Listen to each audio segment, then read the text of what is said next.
Sutton United Talk Time on podcast. It's the Sutton Podcast. And there it is! Sutton United of the GM Vauxhall Conference have put out First Division Coventry City, winners of the FA Cup themselves less than 2 years ago. And what a moment to enjoy for the fans of this Surrey side. They've had their moments before, but never one like this. But the whistle goes now. Delight for Sutton United. Sutton United from the National League are through to the last 16 of the FA Cup. No longer English football's perennial non-league club. A 123-year crescendo reaches a new peak for Sutton United, who are promoted to the Football League for the first time.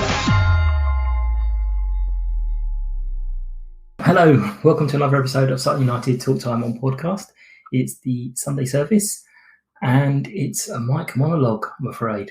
So due to a couple of different technical issues and timing issues, I wasn't unable to get anyone to join. So do excuse, but as a reward for this, I'm going to be doing my first ever prize giveaway. We got a competition going on a bit later on. I'll give you details and you'll be able to win a digital copy of FIFA 22. So anyway, please join in the chat. We're live on Facebook, Twitter and YouTube. Subscribe while you're there on YouTube. I've chucked the link to the YouTube channel underneath the Twitter account. So if you want to join in any of the chat there, please do so. I will definitely be trying to remember to look at it today. But on with the show. It's going to be a difficult one today. I'm really, really sorry. There's going to be lots of ers and ums because I'm trying to work out what's going on. Normally I do things while people are talking.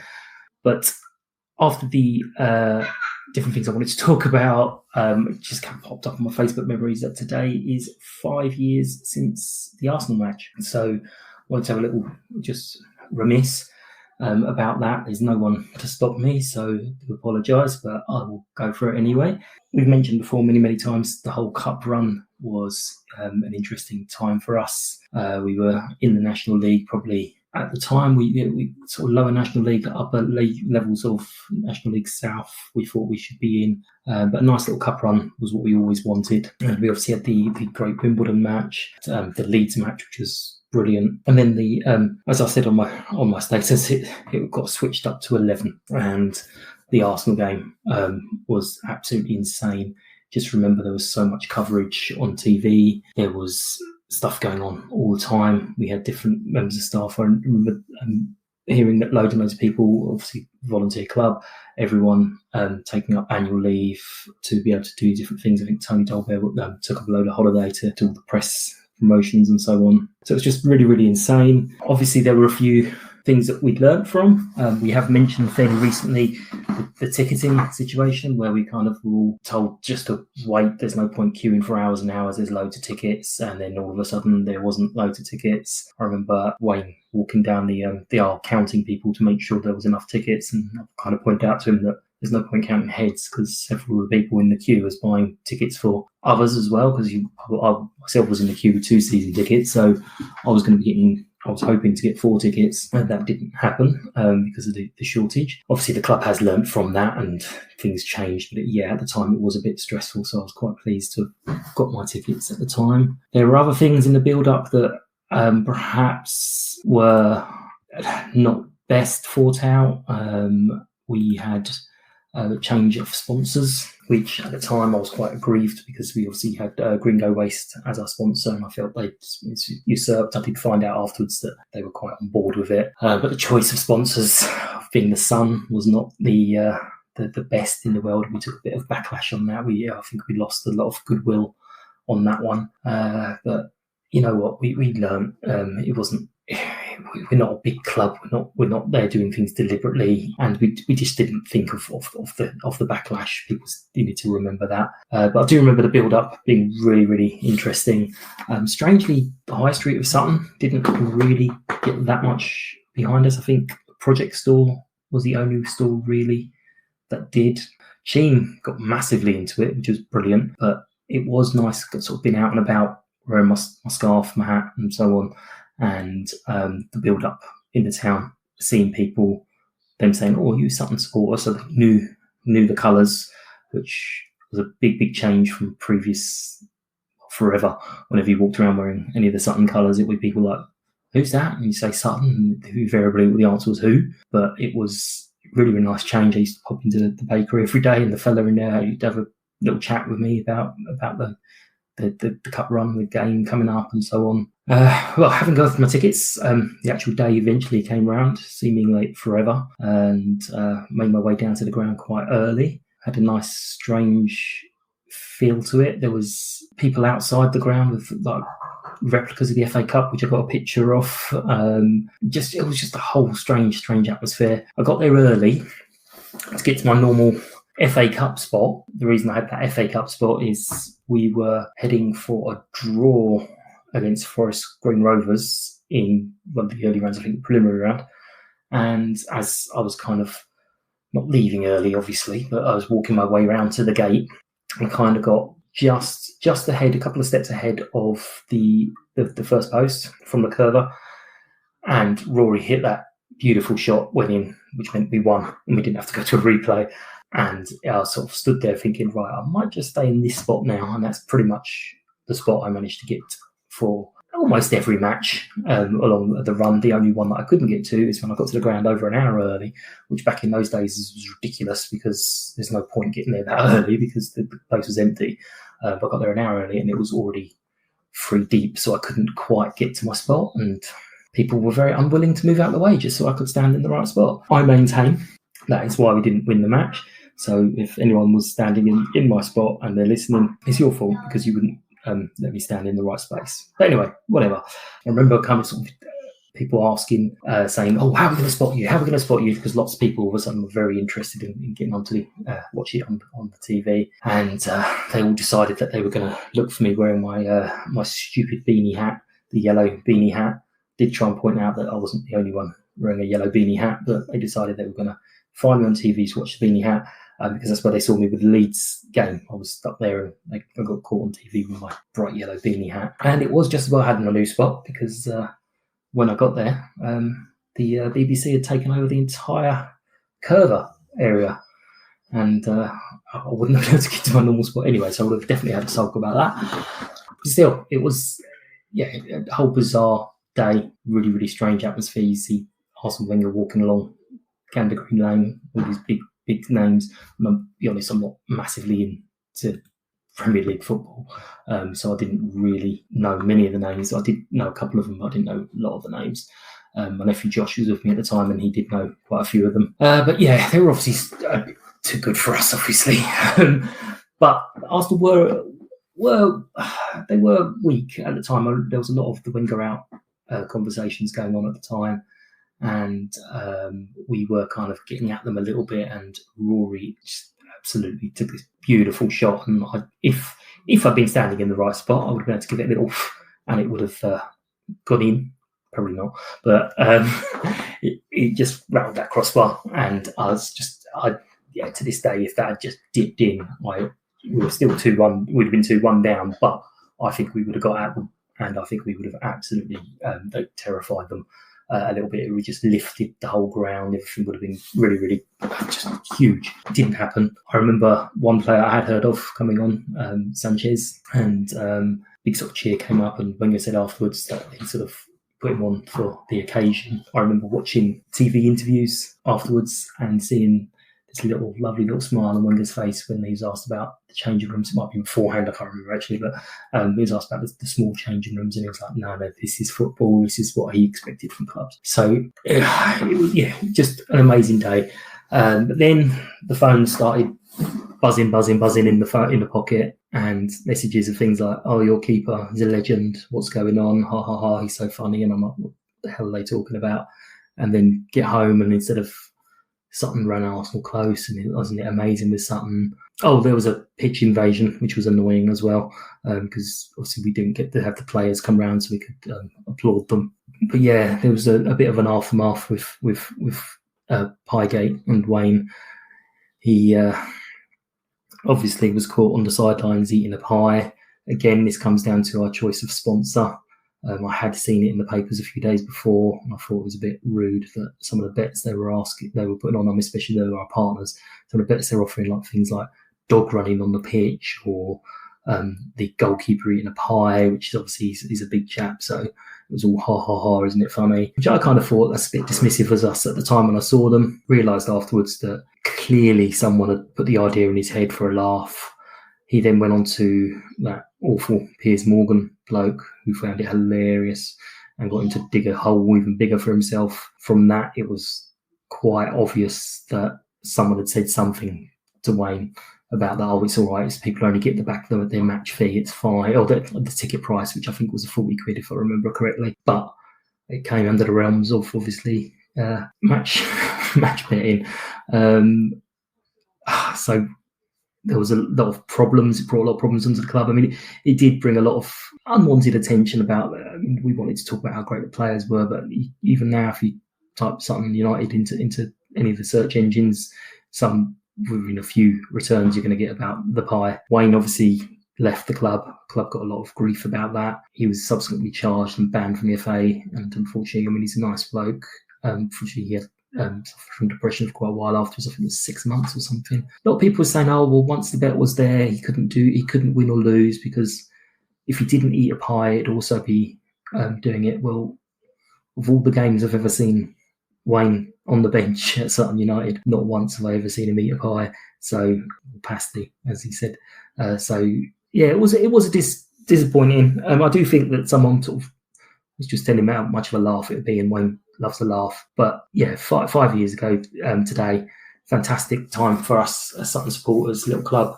Obviously, we're not a little club now, we're big time. And it was just, amazing time. And looking back even further, it's still a moment of pride, apart from those three little problems of the pitch invasion, or four little problems, the pitch invasion, tickets, sponsor, and obviously Piegate. But I'm a positive person. It was a great moment in our history. We did get a couple games later a chance for the real fans, as they call them, to say thank you to the players when we played at home, and the crowd was much reduced, as you can imagine, or you can remember, for those who were there.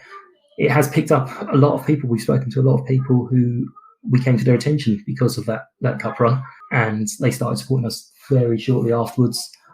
So you know what, it's always good things, and despite that little problem, still always wish Wayne well, but didn't particularly like the Piegate situation. But a great time and really enjoyed it, and it's lovely to be able to look back on the memories that you have. Although I found I didn't actually take an awful lot of pictures. I think I was sick with nerves for most of the day. Right, let's just move on a little bit. Sorry.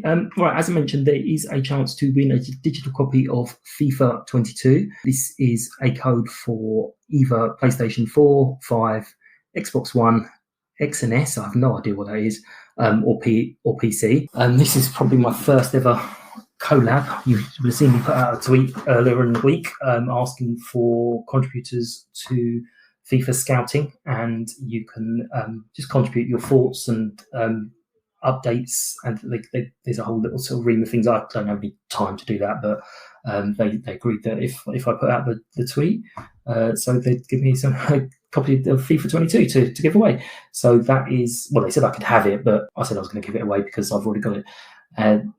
But so that's for my first official influencer collab. Yay, I'm amazing. But there is a question on the website. So Sutton, www.suttonpodcast.com, go to the competition tab and you will see the question to be answered, and you will see where to enter, and I will draw the winner, assuming there's enough entries, enough interest. I'll draw the winner next week, hopefully, assuming I remember, but I will definitely be drawing a winner of that because I have no need for the code anyway, so it doesn't make a difference to me. But on to normal things. Unfortunately, the guest who I was going to have on this week, we did a few tests and technology wasn't able to work for him, and I had some bad planning, so I only planned one guest this week, so that was useless. And then unfortunately, there's no Stevenage guest either, so this is why you have a monologue today. So Hartlepool, listening and highlights, unfortunately. So obviously I may have missed some things, and if you are listening to the chat, please, or listening live, you can just chuck into the chat and I can pick up any comments there. And if you would, if there's anything you want to add in, please do. So sorry, I was just checking to make sure no one had actually said anything. So first of all, before the game, it was a nice little tweet from Emma showing her boy there, sort of standing in the front. And as Scandinavian said, it's some clubs you get kids getting photos with a player or two.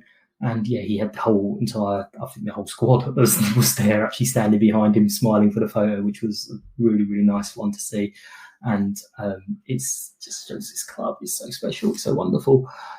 But after Tuesday, it was important to we get something out of this game, and we had a slightly stronger lineup. Again, no disrespect, it's the injuries that we're talking about.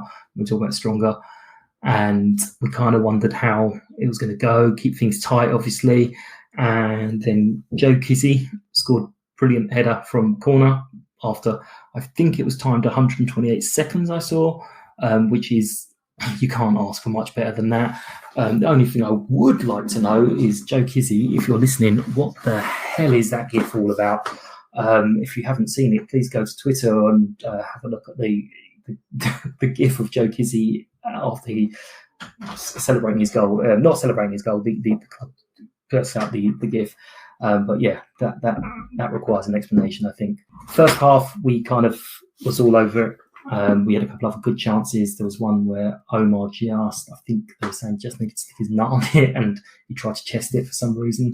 There was another chance for Will that was cleared, I think, not off the line, but just a little bit ahead of that. Should have gone in, could have gone in. So I think quite unlucky, really, to go in only 1-0 up. And then it was a complete switch. Possibly, I think someone was saying about obviously there was wind around and the sun. And I think it just switched around to second half. They bossed the second half.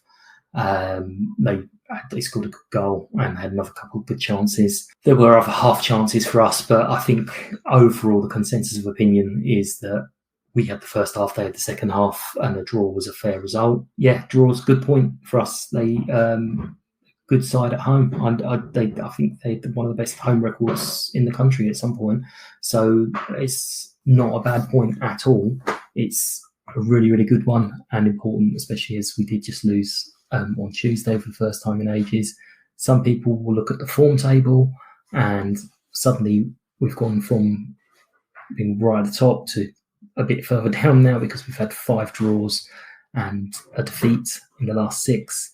But these unbeaten runs have to start somewhere, so this is the start of the next unbeaten run, hopefully.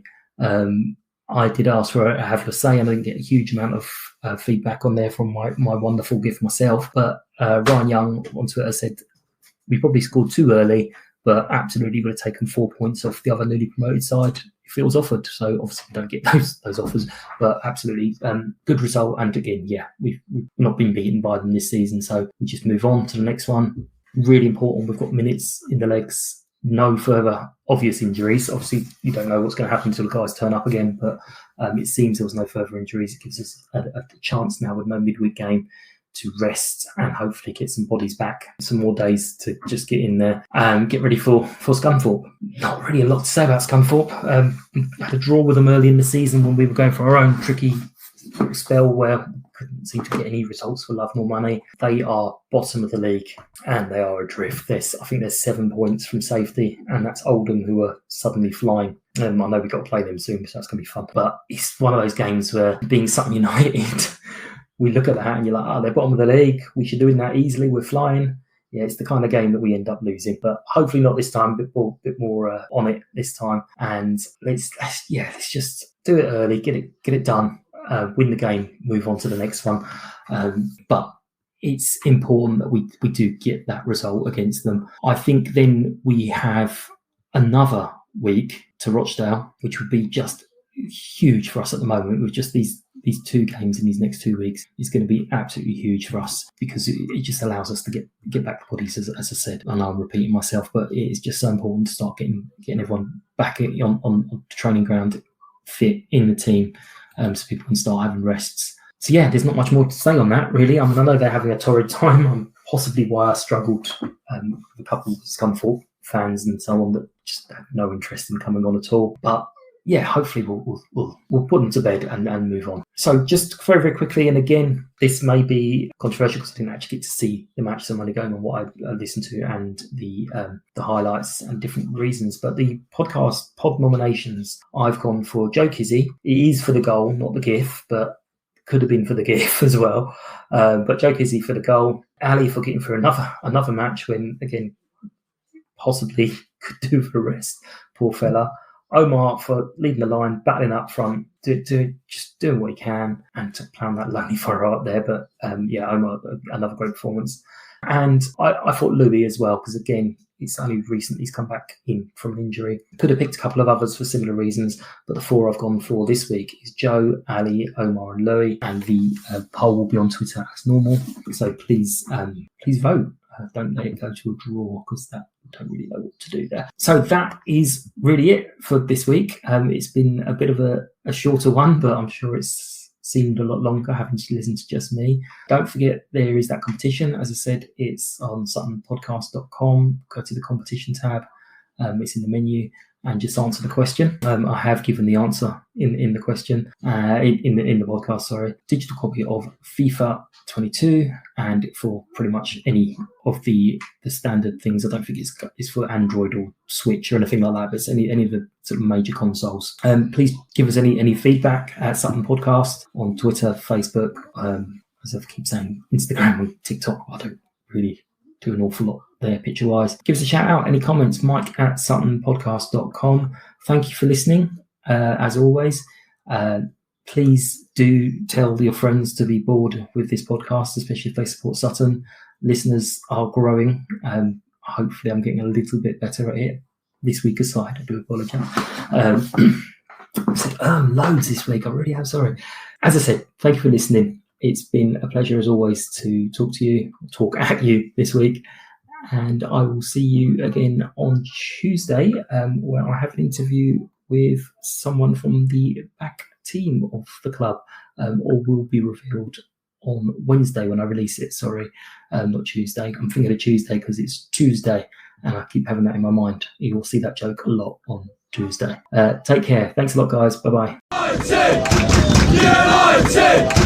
United!